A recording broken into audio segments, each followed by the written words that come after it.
Bienvenue sur les news de Samir. Aujourd'hui, on va parler de choses très intéressantes. Nous avons Donald J. Trump qui va réouvrir Alcatraz. C'est quand même incroyable cette histoire. Donc, on va voir un petit peu ce qu'il en est de ses propos, si vous êtes pour ou contre. Et vous allez voir, moi, mon positionnement là-dessus qui est assez clair. Et c'est lié avec la deuxième actualité de la vidéo. Emmanuel Macron s'est exprimé auprès des francs-macs. J'ai pas besoin d'en dire plus. Les mecs, ils sont venus, il est parti dans leur loge pour s'exprimer auprès d'eux. D'accord, bon, écoutez, ben par contre, juste j'ai une question, est-ce que ça serait possible qu'il s'adresse dans une mosquée? Parce que on critique, excusez-moi de vous dire ça, oh les musulmans! Oh, les musulmans! 2 secondes, j'aimerais vous parler un petit peu, si ça vous intéresse pas, ça vous intrigue. C'est bien beau de tomber sur Retailleau. Mais Retailleau n'est que le ministre de l'Intérieur. Moi, je pose la question, pourquoi Emmanuel Macron ne s'est pas rendu dans une mosquée et de dire, celui qui touche à une mosquée, c'est touché à la République? Bah, je vous donne déjà la réponse, hein, pas besoin de regarder le reste de la vidéo pour cette réponse-là, même si c'était pas le sujet, mais... parce qu'en fait, tout le monde s'en fout. Tout le monde s'en fout des mosquées, quoi. Bref, on va parler de tout ça. Et vous verrez que, en fait, vos problématiques que vous vivez tous les jours, vous qui êtes de gauche, de droite, de tout ce que vous voulez, sont mondiales. Hein. C'est-à-dire que c'est vraiment des problématiques qu'on retrouve dans le monde. Occidental, excusez-moi. Avant de démarrer la vidéo, je vous invite à vous abonner, vérifier si vous êtes bel et bien abonné, ne pas hésiter à laisser un commentaire pour le référencement de la vidéo et faire un petit don sur Tipeee. Ok, alors on va pouvoir démarrer. On commence par, bien évidemment, je préfère commencer par Donald J. Trump qui va réouvrir Alcatraz. Alors certains vont me dire oui, mais c'est tout petit Alcatraz. Oui, mais c'est le principe. C'est le principe. D'Alcatraz. Alors attendez, excusez-moi parce que là, encore une fois, ils nous mettent de la musique.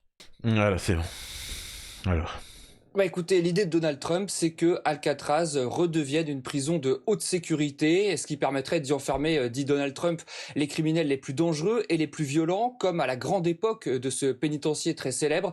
Dans les années 30, Alcatraz hébergeait notamment Al Capone. Alors comme bien souvent, Trump manifestement a pris cette décision sur un coup de tête, sans réellement se soucier des détails pratiques. Alcatraz aujourd'hui, c'est un musée. Il faudrait donc entreprendre des travaux extrêmement importants pour tout remettre en état et... Alors, je coupe tout de suite là ce qu'il est en train de dire. En fait, Trump, effectivement, c'est complètement idiot. Bon, je vous le dis tout de suite, la réponse, c'est ou non. Moi, la réponse, c'est non. Hein. Je ne souhaite pas que Alcatraz soit réouverte, tout simplement. Hein. Alors, certains vont me dire, c'est bien, Samir, c'est vrai que les prisonniers sont des êtres humains comme les autres. Non, c'est pas ça, Billy. C'est juste pour te dire que c'est un musée, c'est intéressant, c'est un monument historique, et donc, en tant que tel... il faut le regarder, et ainsi de suite. Moi, personnellement, je vous l'ai déjà dit, tu vas dans un coin, tu mets... tu crées, vraiment, tu mets un truc, tu prends 4 bouts de fer, de la tôle un peu autour, tu creuses un fossé, tu mets de l'eau, des crocodiles, des requins, tu mets des barrières, tu mets une personne, c'est-à-dire sur chaque côté de la prison, hein, tu mets, c'est-à-dire que c'est un carré, hein. Tu mets une personne là, une personne là, une personne là, une personne là. Samir, les gens vont me dire, mais Samir, mais deviens président. Tu es en train de me dire que 4 personnes peuvent surveiller une prison? Mais tu te fous de ma gueule? Oui. Ils ont des mitraillettes lourdes, tu vois, hein, des trucs militaires, hein, qui balaient comme ça. Et s'il y en a un qui sort, tu vois, donc forcément, ils vont rester à l'intérieur. Voilà. Même s'ils sont 200, 300, etc. Alors certains vont me dire, Samir, attends, comment tu fais pour, par exemple, quand ils doivent aller aux toilettes? Écoute, c'est pas mon problème, c'est de l'engrais, ils ont qu'à aller aux toilettes dans un coin de la zone, tu vois, on met 2 hectares, voilà, machin, ils vont aux toilettes, ça sert d'engrais, je sais pas, moi c'est pas mon problème, tu vois, ils avaient pas qu'à bip des femmes et des enfants. Et donc voilà, certains vont me dire oui mais Samir, la logistique, j'ai pensé à tout. Ouais mais de la nourriture, les gars, C'est juste que vous n'avez pas vécu en campagne. Vous savez pas ce que c'est la campagne. Avec les animaux, vous savez, il y a un truc, tu jettes de loin, tu jettes des graines et après ils se démerdent. Comme avec les poissons, tu mets, ils se démerdent après, tu vois. Et ben c'est la même chose. Tu prends un drone, tu vois, hop, une fois par jour, tu lâches de la nourriture, ça va tomber. Après, bon, celui qui prend, il prend, celui qui prend pas, c'est pas de problème. C'est tout.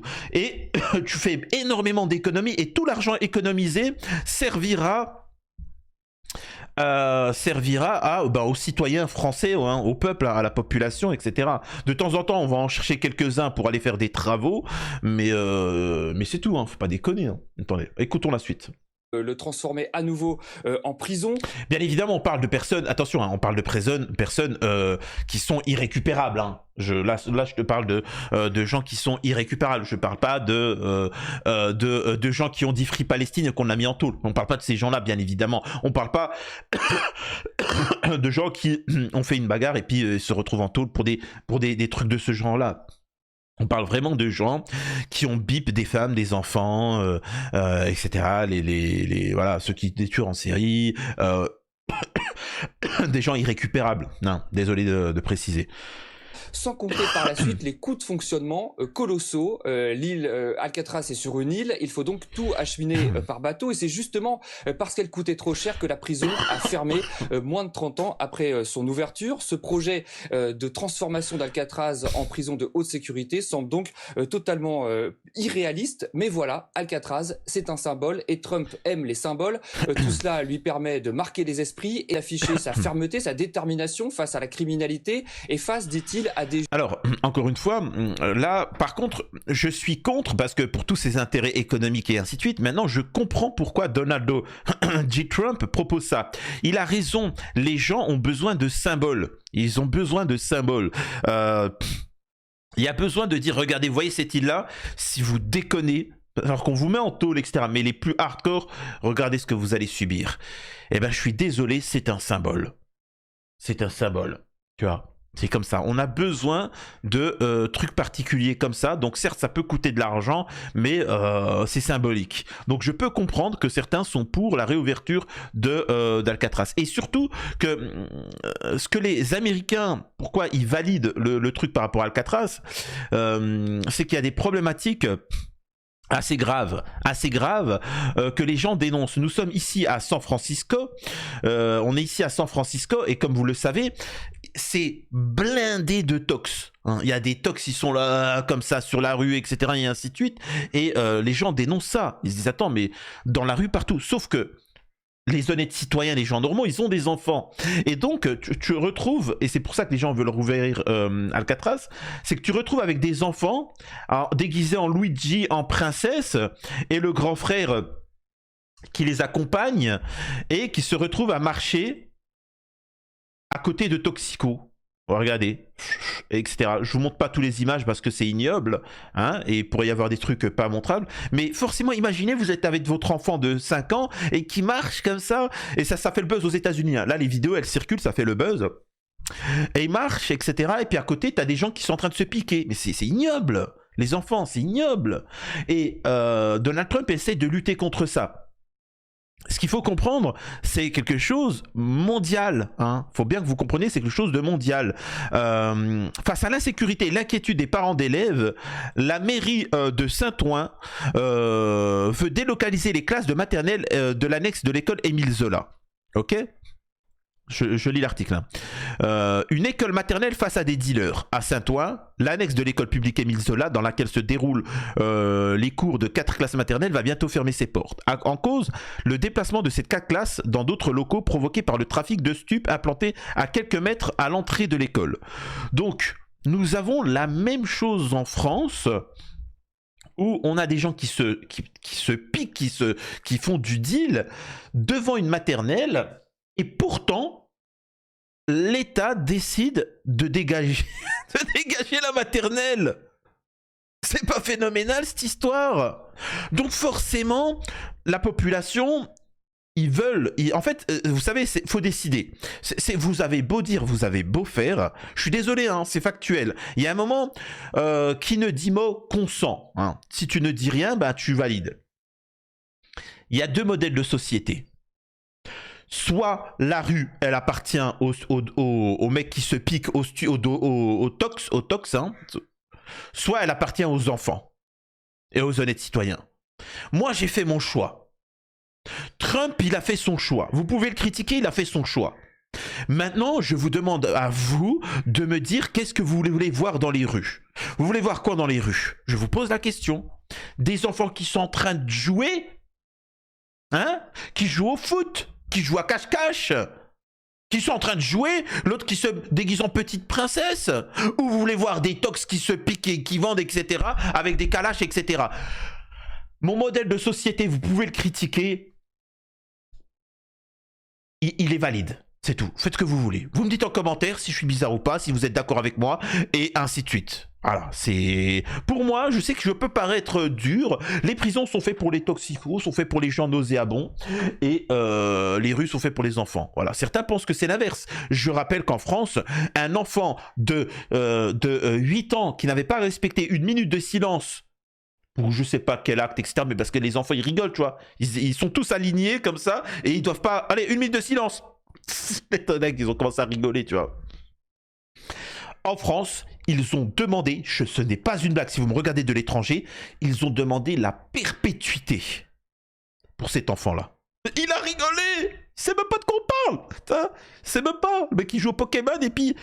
Et pourtant, les mecs qui vont déçu, tout ça, si tu dis non, mais il faut être sévère avec eux, on te dit que t'es radicaliste. Ouais, qu'est-ce que je te dis, ça? Moi, c'est bon, faites ce que vous voulez, hein. Faites ce que vous voulez. Le problème, c'est que vous touchez à nos enfants et ça, on n'aime pas, tu vois. Donc, bon. Juges qui ne font plus leur travail. Dans la même logique, Trump, vous vous en souvenez peut-être, avait aussi décidé en début d'année d'expulser des migrants vers Guantanamo, la prison pour terroristes. Un projet qui n'a pas été couronné vraiment de succès. L'opération a coûté plus de 40 millions de dollars pour... Là, moi, personnellement, c'est pour vous dire que moi, j'en ferai des économies. Moi, j'ai pas besoin d'autant, j'économiserai beaucoup. Donc ça, c'est le tweet précis de... on va écouter Macron concernant les francs-mac, mais là, on va lire d'abord le propos direct de Trump. Reconstruisez et ouvrez Alcatraz. Depuis trop longtemps, l'Amérique est en proie à des vilipendeurs vicieux, méchants et récidivistes. La lie de la société, qui ne contribueront jamais qu'à la misère et à la souffrance. Lorsque nous étions une nation plus sérieuse, par le passé, nous n'hésitions pas à les enfermer, hein, les plus dangereux, et à les tenir loin de toute personne susceptible de les blesser. C'est ainsi que cela doit être. Nous ne tolérerons plus ces délinquants en série qui sèment la saleté, le sang et le chaos dans nos rues. C'est pourquoi, aujourd'hui, je demande au bureau des prisons, en collaboration avec le ministère de la Justice, le FBI et la sécurité intérieure, de rouvrir un Alcatraz considérablement agrandi et reconstruit pour accueillir les délinquants les plus impitoyables et les plus violents d'Amérique. Nous ne serons plus les otages de criminels, de voyous et des juges qui ont peur de faire leur travail et nous permettent d'expulser des criminels entrés illégalement dans notre pays. La réouverture d'Alcatraz symbolisera, il précise bien, que factuellement ce n'est pas ce n'est pas, comment on appelle ça, efficient, hein, mais c'est pas efficient, mais c'est symbolique. Vous voyez ce que je veux dire? C'est symbolique. C'est symbolisera la loi, l'ordre et la justice. Nous allons rendre à l'Amérique sa grandeur. Vous voyez, c'est quand même très intéressant. Vous en pensez quoi, vous, de votre côté, concernant ça, hein? Donc, voilà, dites-moi en commentaire, je suis curieux de savoir ça. Maintenant, nous avons Emmanuel Macron qui s'exprime sur les francs-mac, ce qui est quand même étrange. Emmanuel Macron ne s'est pas exprimé à la mosquée auprès de la communauté musulmane dans une mosquée par rapport à ce qui s'est passé avec Aboubacar, mais là il s'adresse aux francs-mac. Mais pourquoi? Je comprends pas. Pourquoi? Excusez-moi, c'est bizarre ça. Alors parler devant vous et à travers vous, au fond à la nation tout entière, s'avère d'autant plus nécessaire que la franc-maçonnerie est aux avant-postes de la bataille qui importe si nous voulons façonner le siècle pour le bien de l'humanité. Alors, le son il est très mauvais. Il est en train de dire que la franc-maçonnerie, les francs-macs sont à l'avant-poste de l'histoire de la défense de l'humanité. Quoi? Enfin, je sais pas, moi je pensais que c'était le peuple. Excusez-moi de vous dire ça, c'est le peuple qui subit les lois, c'est le peuple qui vote, c'est le peuple qui, c'est pas les francs-macs, on n'a rien à battre. C'est l'infirmière, c'est le prof, c'est l'ouvrier, c'est l'ingénieur. Ah, les francs-macs. Je comprends pas. Ah, au pire, c'est le peuple ou nos instances politiques qui votent des lois et qui permettent de faire évoluer les questions. C'est les personnes comment on appelle ça, les personnes comme moi, qui essayent de faire réfléchir et qui essaient d'amener du débat auprès des gens. Pour essayer qu'on amène à évoluer la société, à créer des ponts entre la France, l'Algérie, la Russie, la Chine, l'humanité. C'est les lois internationales. Je passe pas les francs-macs. Qu'est-ce qu'il nous raconte, lui? Qu'est-ce qu'il nous dit? Ainsi, et sans doute le fait que la franc-maçonnerie a toujours été la cible des complotistes, des obscurantistes, qui lui attribuent une influence la mettant ainsi à l'honneur. Donc là, il dit, oui, elle a toujours été la cible de complots, etc. Je sais pas, mais c'est qui en fait? Je pose la question, c'est une organisation secrète, mais pourquoi ça a besoin d'être secret? Enfin, c'est pas méchant, mais moi, il n'y a pas de secret. J'ai pas de secret dans ma vie. Vous voyez ce que je veux dire? J'ai pas de secret. Pourquoi je fabriquerais une organisation secrète pour modifier les lois pour les gens? Mais une loi n'a pas à être secrète. À part si c'est pour la mettre à quelqu'un. Vous voyez ce que je veux dire? Il n'y a pas à être secret. Je sais pas, les gars, j'ai proposé une loi, c'est vraiment vous faciliter économiquement concernant le travail au niveau de l'âge de la retraite. Et puis j'ai trouvé un remède aussi contre certains problèmes. On va investir dans les remèdes, les soins, etc. Enfin, il n'y a pas besoin de secret. Par contre, s'il y a quelque chose qui est secret, c'est que généralement ça sent mauvais pour vous. Hein. Vous voyez ce que je veux dire? C'est comme par exemple les ingrédients. L'industrie agroalimentaire qui veut pas vous dire tous les ingrédients qu'il y a dans certains produits. Au point où on te dit colorant ceci, cela, etc. Puis on se rend compte au final que c'est toxique. Hein, tu vois. Mais par contre, quand tu prends une baguette de pain, vous savez, par exemple, moi, mon boulanger, c'est un Tunisien. Les Tunisiens, au niveau boulangerie, c'est des fous furieux. Vraiment. C'est des fous furieux. Ma baguette, il y a de la farine halal, hein. Mais Samir, de la farine halal. En fait, je t'explique, Billy, parce qu'en fait, dans vos farines, maintenant, en France, on met des insectes broyés. Tu vois. Alors, on appelle ça du œuf, etc. En fait, c'est des insectes broyés, du criquet broyé. C'est pour ça qu'on te dit, enfin, on en a parlé, mais on te dit pas ouvertement. C'est-à-dire que quand tu vas acheter ta baguette, quand tu vas dans tes produits, tu vois pas farine d'insectes, blé, eau, etc. Non, on te cache. Parce que c'est secret, parce que forcément on veut te la mettre. Par contre, quand on ne veut pas te la mettre, quand tu vas chez ton boulanger tunisien, il vient, c'est eau, farine et de l'amour et du savoir-faire. Voilà, c'est artisanal. C'est quand même exceptionnel. Eh ben, je vous jure que ça change tout. Il n'a pas besoin de secret. Bref. Le prêtre a récemment fait procès de vouloir peser sur les débats relatifs à la fin de vie, usant au passage d'une iconographie qui était oubliée depuis Vichy. Je vous le dis ici, soyez-en fiers.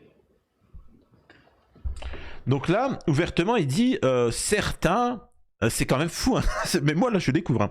Il est en train de dire certains disent que les francs-macs manipulent, en cachette la société pour la fin de vie, pour faire impasser certaines lois, etc. Ben moi je vous dis un truc, soyez-en fiers. C'est-à-dire que maintenant on n'est plus complot-plot. Tu sais, c'est plus un secret, c'est oui on le fait et alors qu'est-ce que tu vas faire? C'est quand même fou cette histoire. Donc encore une fois... Je pose une question, pourquoi ces francs-macs ne règlent-ils pas le problème du cancer? Pourquoi ne règlent-ils pas le problème de la délinquance? Ils sont où ces penseurs qui sont à l'avant-garde de l'humanité concernant les actes pédos, les actes terreau, tout ça? Je vous pose la question, toi.